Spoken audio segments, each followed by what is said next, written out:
Welcome back to the lunch table, food for thought. I'm Nico Blitz. You already know where to hit that subscribe button, man. Shout out to my next guest. I've been having a lot of people on this podcast as of recently who can just spit real bars. People who have exquisite storytelling skills, and it's something that I deeply appreciate because it's the music that I grew up on. Word. I literally just learned of this man yesterday, went through a whole bunch of his music videos, his album, his debut album, OT The Real. What's good, bro? Oh, man, what's going on, Nico? Thanks for having me, player. Man, I'm happy to have you, bro. And once again, you are the epitome of a hustler because you literally just hit me up yesterday. Now we're here. Yeah, man, you gotta kick the door open. I mean, like I say, sometimes you gotta wait by the door for it to crack open so you can kick it open. You know what I'm saying? But half this battle, like my manager Breeze told me, half this battle is showing up to the gym. You know what I'm saying? That is the half bet. I mean, because by the time you get inside the gym, you're good to go. Well, then it's like, all right, so I'll let you know I'm in LA, and then it's like, all right, well, you're gonna dig, right? You're gonna look up content. For sure. So it's on the artist to have that content out there to know that when somebody looks them up, they're gonna hopefully have a positive reaction. For sure. One thing I don't necessarily enjoy is when somebody will hit me up and they'll be like, yo, I deserve to be on your next interview. I deserve to be like this, like that. It's like, but then when I look at the resume, it's like, well, what else have you been doing? For instance, for yourself, right? You've been on Static, did your freestyle there. You did your shit with Bootleg Kev and DJ Head, and that doesn't necessarily need to be on someone's resume, but the music that came before those freestyles, that's part of your resume. That's the stuff that we're all really looking at. The Bootleg Kev and DJ Head freestyle and all that shit, that's all just the extra shit. Word. Yeah, it's for the next situation. That's something I'm gonna pull up, and I just gotta grind because when you're independent and when you're a real rapper and when you understand hustle's the same everywhere. I mean, you know what I mean. You're basically trying to turn something into more, and you're basically dependent on you to be able to outmove the next guy to get your shit going. However you want to, whether it's music, whatever it is, right? So it's just all about being able to hustle up situations and being the man that you say you are. So when you get with people in person, they understand. You know what I'm saying? You can connect with them. You feel me? So how long have you been doing your thing for, man? Honestly, pushing with music, 3 years. Wow, that's kind of recent. I mean, actually. I don't always wrote and always recorded, but I was never trying to push myself as an artist because I was always too heavy in the streets to really expose myself. I did it just as something I like to do. Yeah. And, it didn't, then I went to prison for a long time. I did 6 years. And, jeez. And well, I rode every day and I was in the yard battling every day. And I was, I didn't have nothing to do but sharpen myself physically and mentally, right? So then when I came home, it was all right, what are you going to do? And, I had to give this a push, you know what I'm saying? Because this is what I love to do. This is what I feel like my gift is. So, we started gas pedaling it. Shade 4-5, Bootleg Kev, Jammin' 94.5 Boston, Power 99 Philly, DJ Cosmic Kev, Boom. DJ Cosmic Kev. Yeah. I'm sorry, I haven't heard that name in a minute. Yeah, that's my dog, yeah. man. That's Shout out to Cosmic Kev. That's the other iHeart Kev, right? That's the other one. E-Double up in Boston. Yeah. 1039 is another Philly station, Philly Boom. They held me down. Everybody's holding me down right now, you know what I'm saying, that appreciates real music. I just got to connect with them. Yeah. And that's when the hustle comes in. When there's no machine, you got to connect. I think the connection comes through the music especially. I know in your music you talk a lot about some street shit, stuff that I personally cannot relate to.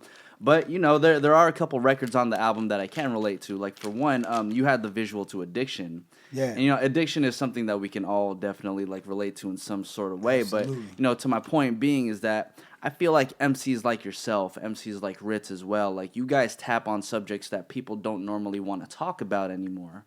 Yeah. And I think that's the bridge between, people from Shade 45 or Bootleg Kev or even myself really fucking with you. You know what I mean? I can just appreciate the fact that you're literally keeping it real as your name states. Nah, yeah. And the name came from, I was just always getting called OT, basically, I think from being out of town and putting in a lot of work. They're saying overtime, shit like that. It was just OT and it kind of stuck. When I needed a social media, we had tried a bunch of shit. We ended up OT The Real. And then it stuck as a name because it was fucking Alexander the Great.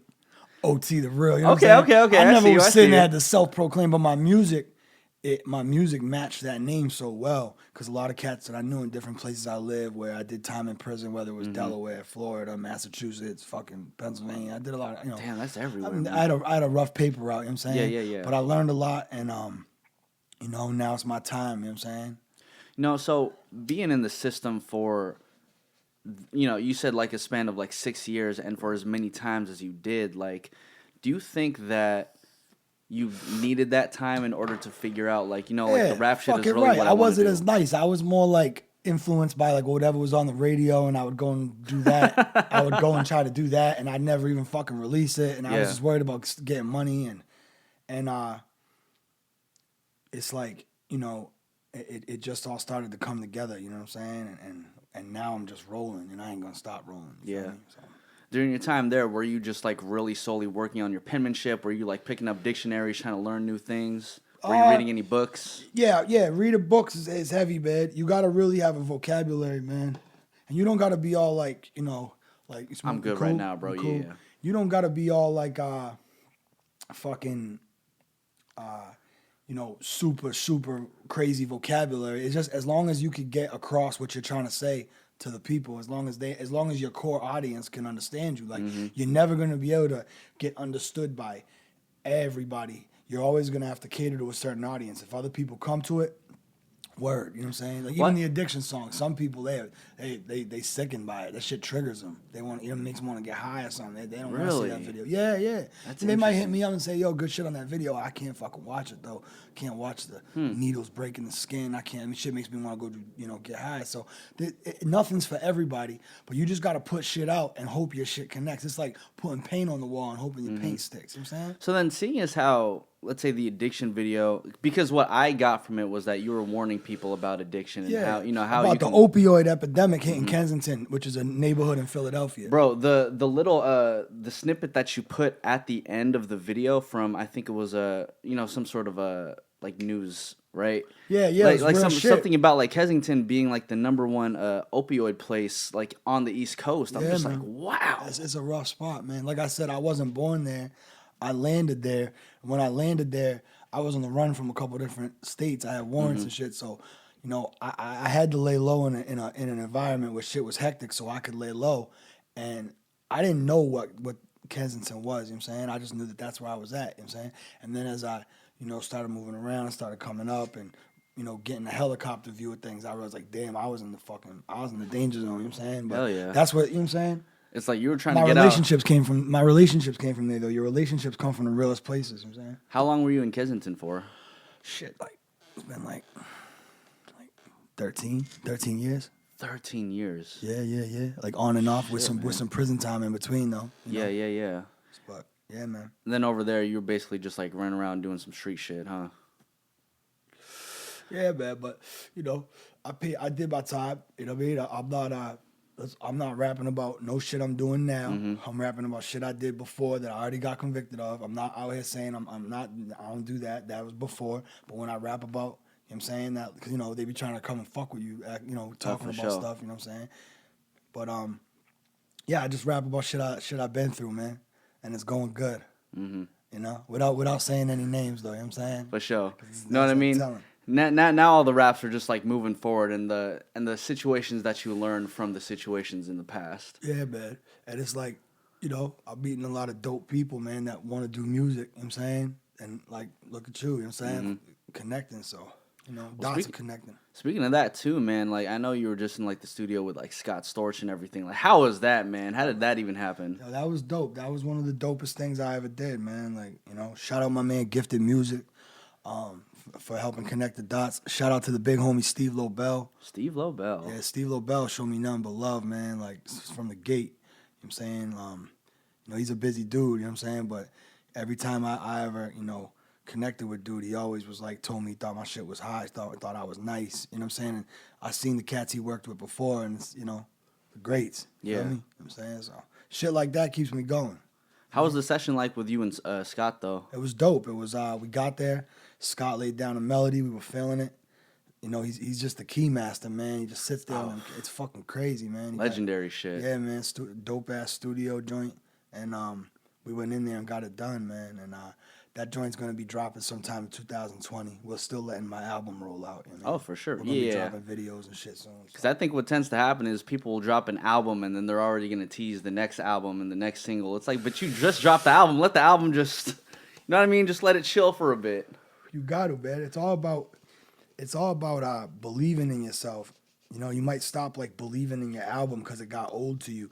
That's why I'm a big fan of not letting anybody know and hear your music until that shit drops. Because like if I play my shit in the wheel for my boys for like 3-4 weeks straight, right? And then the next joint, when I'm like, yo, the album's done, you know what I'm saying? I need my homies who ain't yes men to come in and listen to it. They're like, yeah, I think we need, and I'm sitting there like, this shit hot. Y'all just heard all this shit for the last couple months and y'all over it. You know what I'm saying? If this all drop. So, I don't think you should waste your music like that. But I don't think you should be stingy with it either. Yeah. I think you need to drop and show that you can drop. Like, you can't just be able to drop one fucking project. Well, I do got to ask you this because you are the type of MC who can keep it extremely, like, blatant and real, like, in your tracks. Right. How do you take constructive criticism? I mean, I think... Because that's basically somebody telling, like, let's say somebody didn't like your shit because it's just like, but this is as real as I can be. Like, how are you going to be... Hey, bro, I'm going to keep it real. I haven't really ran into anybody who doesn't fuck with my shit. Because... Like, and I'm going to say don't fuck with my shit. Like, maybe there's cats that don't necessarily relate to my shit, and they're just like, what the fuck? You know what I mean? What's this? But, like street cats, our generation before us and one after us, like, they feel my shit because my shit's all real. So I done seen so many situations and how they panned out. I done seen the irony in life. Like, I done seen like situations that you would think, man, somebody must have wrote this down. All this shit happened into one. Yeah. I done seen that. I done been the person and I done been next to the person, right? And I when I talk about the irony of it, I feel like it's undeniable. Yeah, what do you mean about the irony of life? The irony of life, like I done seen fathers and sons be cellies and then telling on each other. Like I done seen like you understand what I'm saying? I done seen fucking best friends have kids with other dudes' girls when they were getting, just crazy things about life. I seen it, and I could go on and on about ironic situations that happen, and the irony is what I feel like it's a big key point in entertainment. It's big in movies.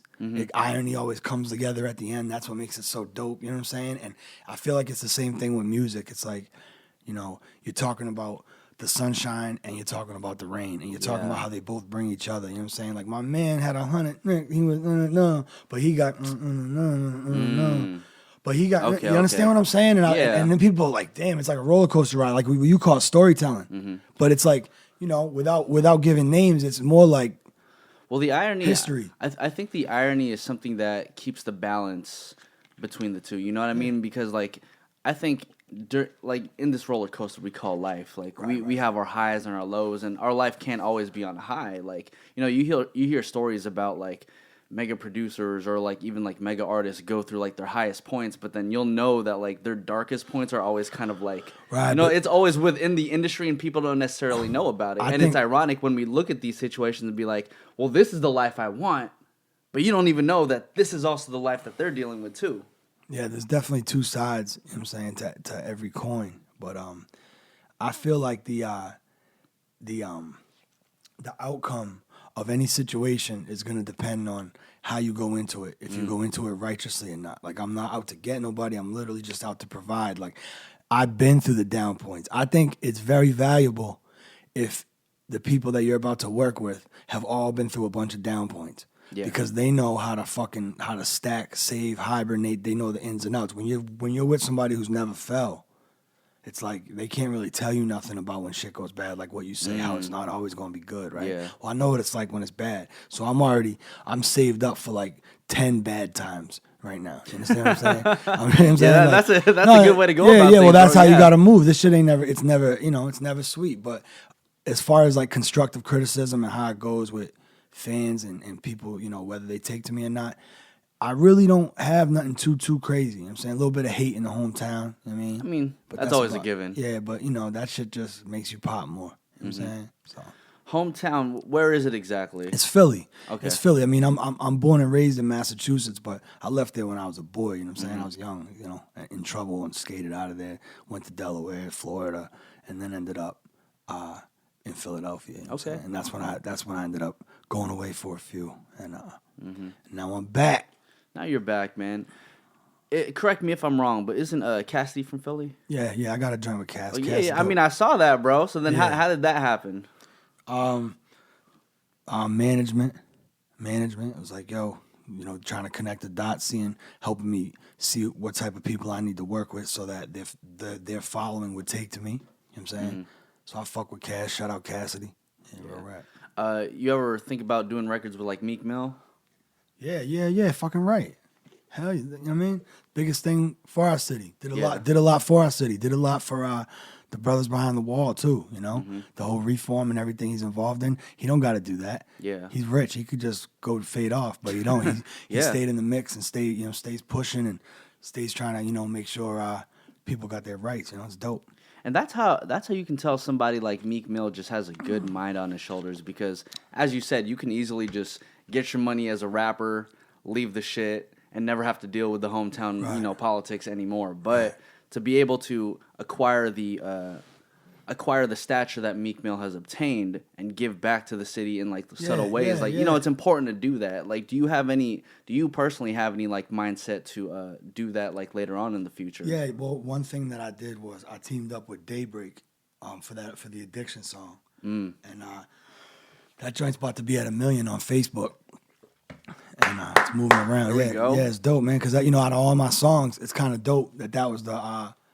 It wasn't. I'd already been like hit like a couple 100,000 and stuff for some songs, but that was the first one to hit an M, and it was kind of dope because it was like a little bit of good I tried to put out. I feel like if some kids watch it, they might not fuck with drugs. They might be like, I remember that video. Those people were fucked up. Yeah, you know what I'm saying that's what I would do when I was a kid. Like when I was a kid, I was with, you know, people that were selling drugs. So like I saw the fiends come through. I didn't want to be a fiend. I knew not to do drugs. That was a no-brainer. Maybe smoke a little bud, but that's it, right? Yeah. But nowadays it's different now. So it's important that you show people.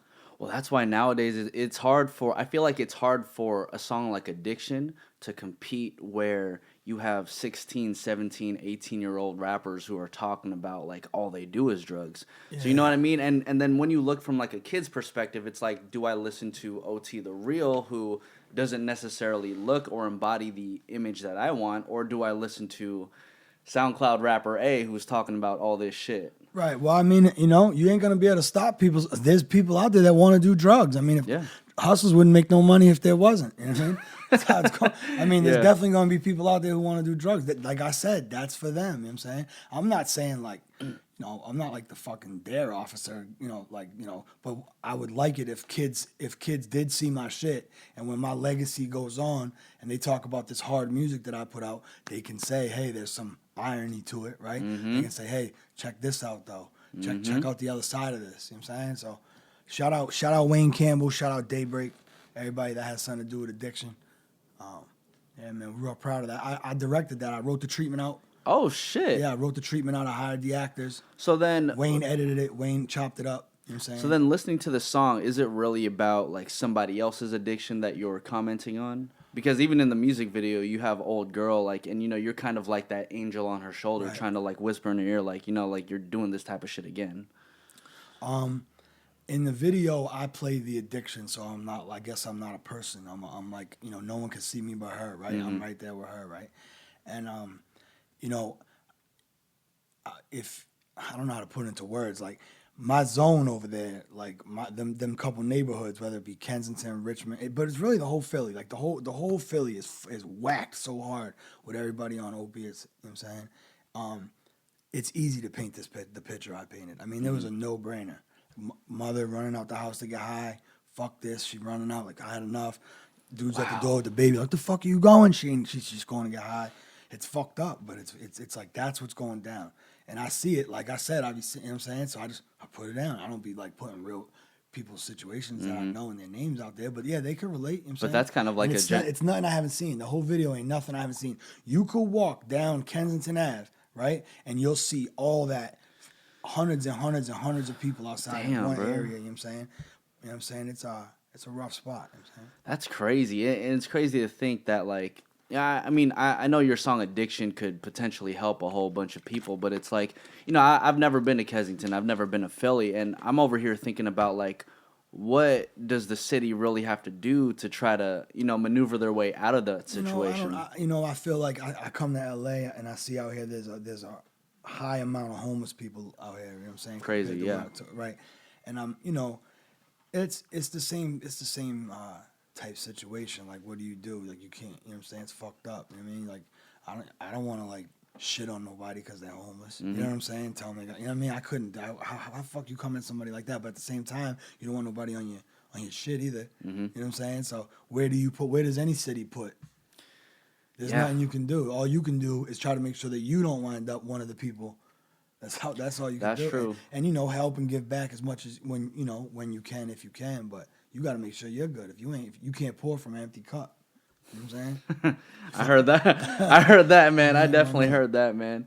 So OT, you got the album out, OT The Real, right now. Any more music videos coming out from the album? Yeah, it's gonna be about 4 or 5. Damn, okay. Are you directing everything like you did Addiction? Just about. I mean, there's when and Wayne helps. You know what I'm saying? The videos that Wayne shot, Wayne Campbell, he's definitely like directs with me because there's a lot of shit that I'll be wrong about, and he'll fix it. He'll help me, get what I need to get, and then he'll do the editing. So yeah, but it's the first treatments I wrote, yeah, and I'll be writing a lot more treatments. Okay, definitely. Yeah, I appreciate that, man. I think the word artist is used only to describe like a rapper or like a singer nowadays, but then I think of an artist as somebody who can do the music shit, potentially do some film shit. Yeah, you know what I mean? And a little bit of acting. And I think like that's kind of like the Renaissance man that we all see like Childish Gambino as, who could kind of do a little bit. I think that I respect that is an artist. You know what I mean? So Mark Wahlberg. Exactly. Artist. So it's like Will I can Smith. appreciate the fact that you are doing your shit as a rapper, as a director, and we never even know like what else you can do it yourself later on in the future, man. Yeah, man, I'm excited. This is just the beginning, and one last question I do have to ask you. You did your time like during prison for about like 6 years, and now you're solely focusing on like the rap shit. Absolutely. For people who may or may not have been in like the same situation that you have been in, like, is it possible to do both the street shit and the rap shit at the same time and be successful in the rap shit? I mean, probably, but I mean, it's just not, you might not have to do that if you grind hard enough. You know what I'm saying, but Yes, sir. oh, at least it didn't fall. My man. OT The Real, man. Yeah, you already know. I appreciate you having me, bro. LA, what up? Man. Check out my Catch Me in Traffic gear too. Shout out my man XR, Catch Me in Traffic. Oh yeah, what is that, by the way, man? Catch Me in Traffic. It's a brand spreading through Philly real fast, man. Okay. Yeah, it's some real dope shit. Catch Me in Traffic. What does it mean though?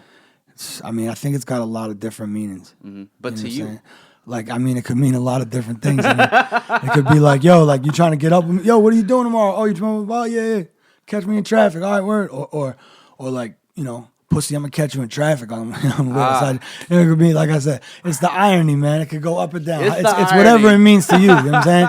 But it's a dope brand. You know what I'm saying? Okay. And it's some lingo from Philly too. It's definitely some Philly lingo. For sure, man. I'm gonna have to bring that over here to the West Coast so you can catch me in traffic with that shit. Yeah, word up. You heard XR? You gotta send him something, bro. Know what I mean? OT, where can everybody find you, man? OTTheReal.com. And then all social media is OT The Real. YouTube, OT The Real. There you go. Album, self-titled album, OT The Real. That's what we're doing. This is The Lunch Table, food for thought. I'm Nico Blitz, OT The Real, and we are out, everybody. Yee!